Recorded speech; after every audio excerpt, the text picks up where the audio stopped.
Existe algo no universo que desafia tudo o que sabemos sobre física: o telescópio espacial. James Webb acabou de capturar uma imagem que deveria ser impossível. Um objeto exposto à radiação mais brutal que existe, temperatura próxima do zero absoluto, nenhuma atmosfera para protegê-lo, e mesmo assim ele está lá, intacto, crescendo, evoluindo. Isso não deveria acontecer, mas está acontecendo, e ninguém sabe explicar como. Antes de continuar, você precisa entender uma coisa. O James Webb não é um telescópio comum. Ele foi projetado para enxergar o que nenhum outro instrumento humano consegue.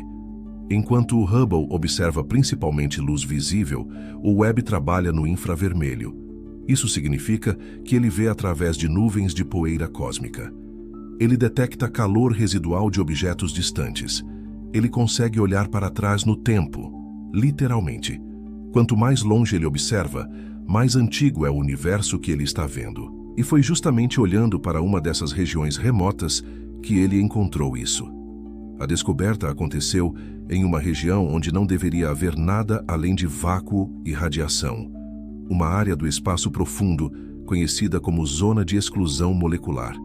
Traduzindo, um lugar onde moléculas complexas simplesmente não conseguem se formar. A radiação ultravioleta extrema destrói qualquer ligação química frágil. O frio do espaço congela tudo em escala atômica. Não há proteção, não há escudo. É um ambiente de extermínio absoluto.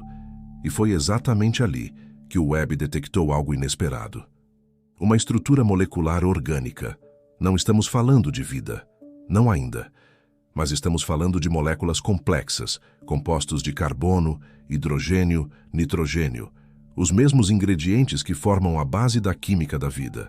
Só que eles não estavam apenas presentes, eles estavam se organizando, formando cadeias maiores, crescendo em complexidade. E isso é impossível. Vamos aos fatos. No espaço profundo, a temperatura média é de menos 270 graus Celsius, quase zero absoluto. Nessa temperatura, átomos quase não se movem. Reações químicas deveriam ser extremamente lentas ou simplesmente não acontecer. Mas existe outro problema ainda maior: a radiação.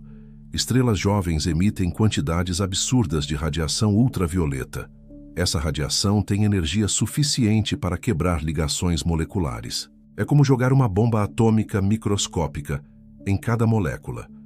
Materiais orgânicos expostos a isso deveriam ser destruídos em questão de horas. Talvez dias, se houver muita sorte. Mas não semanas, não meses, não milhões de anos. E certamente não deveriam estar crescendo. Os modelos astroquímicos atuais preveem isso com clareza. Moléculas complexas só sobrevivem em ambientes protegidos, dentro de nuvens densas de gás e poeira, ou próximas a fontes de calor que acelerem reações de recombinação. Mas na zona de exclusão, isso nunca foi previsto, nunca foi modelado. E agora está acontecendo bem na frente dos nossos olhos. Quando James Webb apontou para essa região, as expectativas eram claras. A equipe esperava encontrar apenas átomos simples, hidrogênio, hélio, talvez um pouco de carbono disperso. Esperavam ver moléculas diatômicas no máximo. 2 átomos ligados, nada mais. Afinal, essa é a regra em ambientes extremos: simplicidade, caos, fragmentação. Mas o que eles encontraram foi o oposto disso: moléculas com 10, 15, até 20 átomos, anéis aromáticos, cadeias de hidrocarbonetos, estruturas que exigem estabilidade para existir, e que estavam presentes em quantidades mensuráveis. Não era um erro de leitura, não era contaminação de sinal. Era real, e não fazia sentido nenhum. Então, como isso é possível? Os cientistas estão trabalhando com algumas hipóteses. Nenhuma delas é definitiva. Todas têm limitações. Primeira hipótese: proteção magnética desconhecida. Talvez exista um campo magnético local que não conseguimos detectar ainda. Algo que esteja desviando parte da radiação, criando uma espécie de bolha protetora ao redor dessas moléculas. O problema? Não há fonte magnética conhecida nessa região, e campos magnéticos não explicam a formação contínua de moléculas novas. Segunda hipótese, química catalisada por radiação. Aqui, a ideia é radical.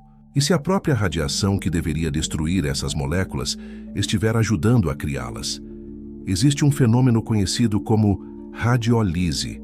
Radiação pode quebrar moléculas, mas também pode fornecer energia para reagrupá-las de formas novas. Seria como usar fogo para forjar metal. A destruição alimenta a reconstrução. Mas mesmo essa hipótese tem um limite. A taxa de destruição deveria superar a de criação. Sempre. E não é isso que estamos vendo. Terceira hipótese. Microgravidade e acúmulo molecular. Outra possibilidade envolve a estrutura do próprio espaço-tempo nessa região. Talvez haja uma concentração gravitacional sutil. Algo que esteja permitindo que moléculas se acumulem em vez de se dispersarem. Isso poderia aumentar a chance de reações químicas. Mas, novamente, isso não explica a resistência à radiação. Quarta hipótese. Desconhecemos as regras. E aqui chegamos à possibilidade mais perturbadora. Talvez nossos modelos estejam incompletos. Talvez existam processos químicos no espaço profundo que ainda não compreendemos. Talvez a química orgânica funcione de forma diferente sob condições extremas. E talvez o universo seja muito mais hospitaleiro para a complexidade do que imaginávamos. Essa descoberta não é apenas sobre moléculas, é sobre o que ainda não sabemos. Durante décadas, construímos modelos sofisticados do universo. Sabemos calcular a idade de galáxias distantes. Sabemos prever o comportamento de buracos negros. Mas quando olhamos para algo tão simples quanto química no espaço profundo, descobrimos que ainda estamos engatinhando. Esse tipo de anomalia expõe uma verdade desconfortável. Nossos instrumentos evoluíram mais rápido que nossa teoria. O James Webb nos deu olhos para ver o impossível, mas ainda não temos o cérebro para entender completamente. E isso é ao mesmo tempo frustrante e empolgante, porque significa que ainda há muito a descobrir. Ainda há mistérios esperando por nós. E cada mistério resolvido abre 10 novos. Se confirmarmos que moléculas complexas podem sobreviver e até crescer em ambientes extremos, isso muda tudo. Primeiro, muda nossa compreensão sobre onde a química prebiótica pode ocorrer. Até agora, acreditávamos que ela precisava de condições especiais. Planetas, luas, atmosferas densas. Mas e se a complexidade química puder surgir em praticamente qualquer lugar? E se o universo estiver repleto de laboratórios químicos naturais que nunca imaginamos? Segundo, isso tem implicações diretas para a busca por vida. Se moléculas orgânicas são mais resistentes do que pensávamos, elas podem estar em muito mais lugares. Em meteoritos, em cometas, em luas distantes, talvez até em planetas que considerávamos mortos. Terceiro, isso nos obriga a revisar nossos modelos de formação planetária. Porque se a química complexa pode existir antes mesmo dos planetas se formarem, então a vida pode ter tido muito mais tempo e muito mais oportunidades para começar. Então, o que realmente encontramos no espaço profundo? Uma anomalia, um comportamento que desafia nossas expectativas. Um lembrete de que o universo não precisa seguir nossas regras. E talvez a pergunta não seja como isso sobreviveu.